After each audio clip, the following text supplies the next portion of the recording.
So I want to weigh in on this debate of whether or not it's possible to call Trump a threat to democracy and also opposing attempts against his life, these assassination attempts that have happened twice now. And I want to talk about it in the context of Peter Doocy, Karine Jean-Pierre, and Jimmy Dore's coverage of an interaction between the two of them. So I will submit to you that it's possible to say Trump is a threat to democracy, and you can oppose attempts against his life. So I'll just roll this clip and see if you can spot the fallacies that Peter Doocy and Jimmy Dore use.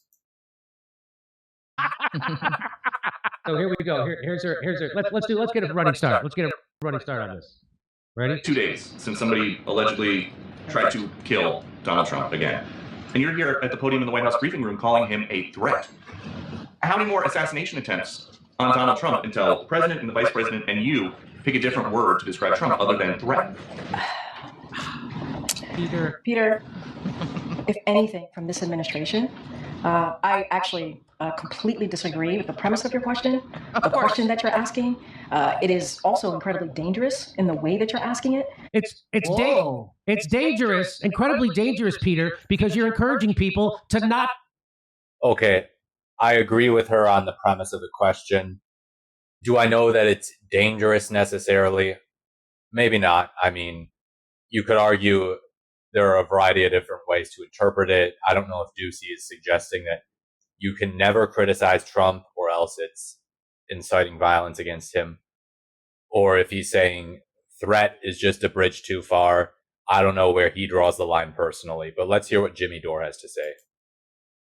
Not try to kill President Trump.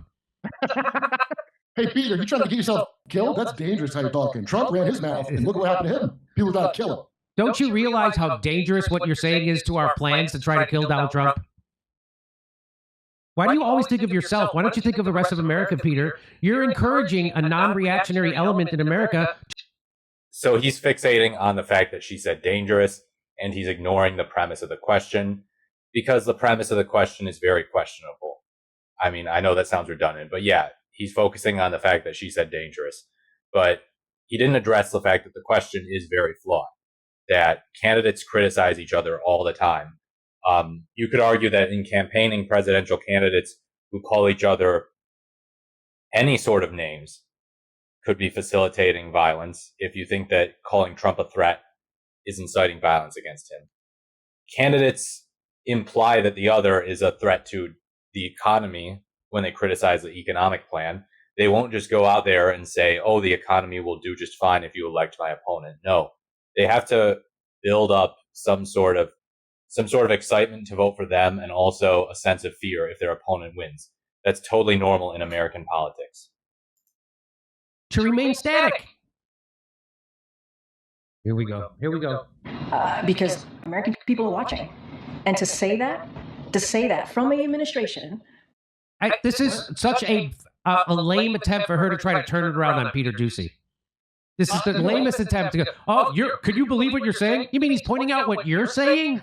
It's like someone got caught cheating, and she's talking like someone got caught cheating. Yes. I just can't even believe you would say this. Do you know how dangerous this is? Who has consistently condemned political violence from an administration where the president called the former president and was grateful that he was okay. From an administration who has called out January 6th, called out the attack of Paul Pelosi, called out and said we need to lower the temperature after the Butler incident. Yeah, and then they didn't. They say they need to lower the temperature, and then you keep referring to Donald Trump as a threat to democracy. Look, in fairness to her, the administration is not in charge of the temperature. The deep state's in charge of that. That's right. They follow the instructions they're given. So, the correct answer is like, Peter, we don't have nothing to do with that. That is your shadow government who has decided, I guess, okay, BlackRock or whoever has decided we must continue to do this. And I just work here. Okay, he mentioned the deep state. That's a very obvious conspiratorial refrain for people. They pretty much gesture at that all the time whenever they want to push some sort of grand narrative that there's something going on against Trump. There's no merit to this. These were two individuals who attempted to assassinate him, a random young 20-year-old and a random nutty 58-year-old. There's no evidence that they have any affiliation with the so-called deep state. Here, man. It's like Kamala Harris is coaching her on how to answer this question. Just keep talking, say things, Yeah. throw lots of things There's the together. video earrings. You know, these people, the whole establishment, the media, her, they all remind me of that Clerks, that Kevin Smith movie, Yeah. where it's like they can't believe they have to wait on the customers, except it's your government and the press. Oh, these idiots! Oh. They're going to talk about cats and dogs. I can't believe it's dangerous. I don't know, sir. We should have an automated And press now for you conference. to make that kind of comment in your question, because your question involved a comment and a statement. Oh. And, you know, it is, that is also Oh. incredibly dangerous. Incredibly dangerous.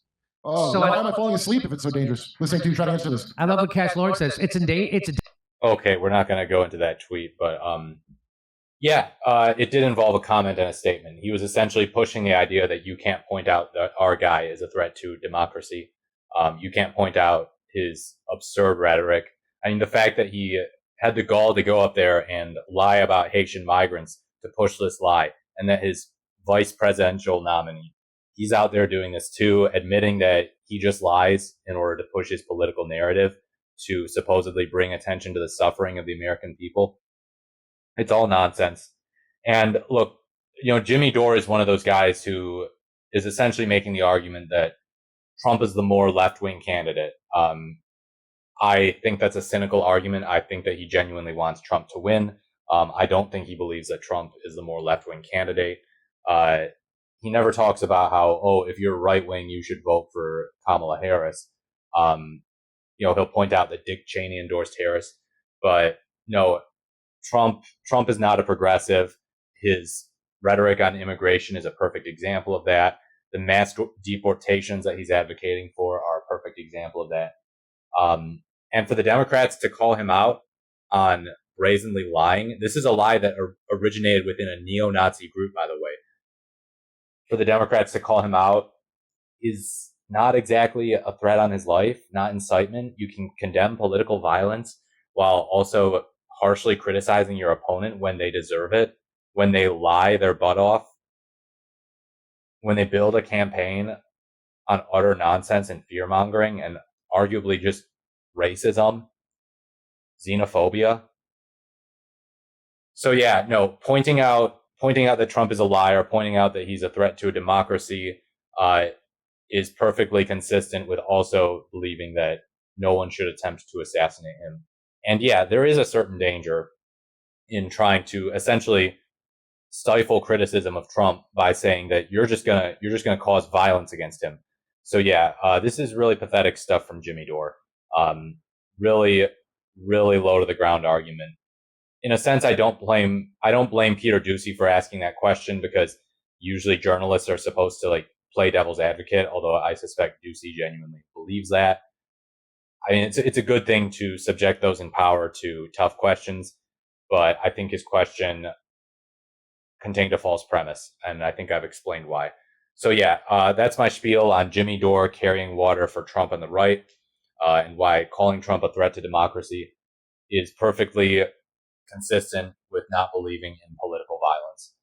So as always, if you like the video, thank you for watching. Leave a like, comment, or subscribe. I really do appreciate it. Let's grow this channel, and I will speak to you in the next video.